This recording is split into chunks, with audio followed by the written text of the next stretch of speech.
Most client concerns fall in two categories, right? One is concerns about the cloud itself, right? And they mistakenly assume that they lose control in the cloud, that, they're essentially sending the core data into the cloud, that, they somehow won't be able to touch and feel it, right? The way they think that they have it in today's data centers. I think that's the first category. And I think second category is the journey for getting there, right? So, most people today have grown up on legacy technologies. It's not easy first learning those technologies and then orchestrating a very large transformation. So you have basically those two different types of children, the getting there and the being there.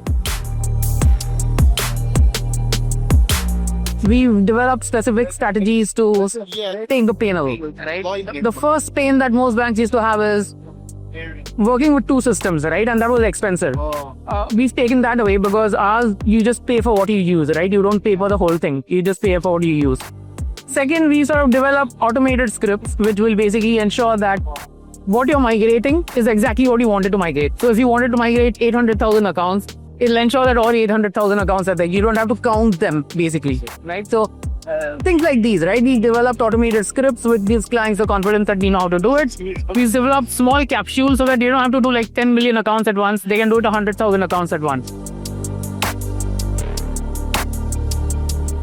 The first one is banks are going to find it increasingly harder to keep spending, for example, on security, infrastructure.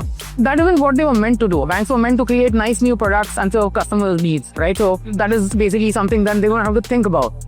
The ability of a cloud provider to spend on all of this is very different, right? Their expertise, their ability to spend is unmatched. A single bank will find it very hard to spend, for example, what an AWS or a GCP will spend on these things. So that's number one. So banks will always be sort of running against, on a spinning wheel just to keep up. The second biggest one is AI, right?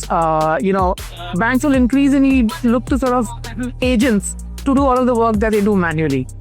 That is very hard to do if you're sort of building your own infrastructure from the ground up, then developing an agent, right, to basically do all of this. These vast amounts of data, vast amounts of compute power, usually beyond the reach of most banks. And without it, they won't be able to automate, right? They don't want to do day-to-day stuff like run an end-of-day batch or generate statements manually or things like that. They need agents to do this. And without this sort of infrastructure, that becomes very hard. And it becomes just progressively harder and harder as more data accumulates.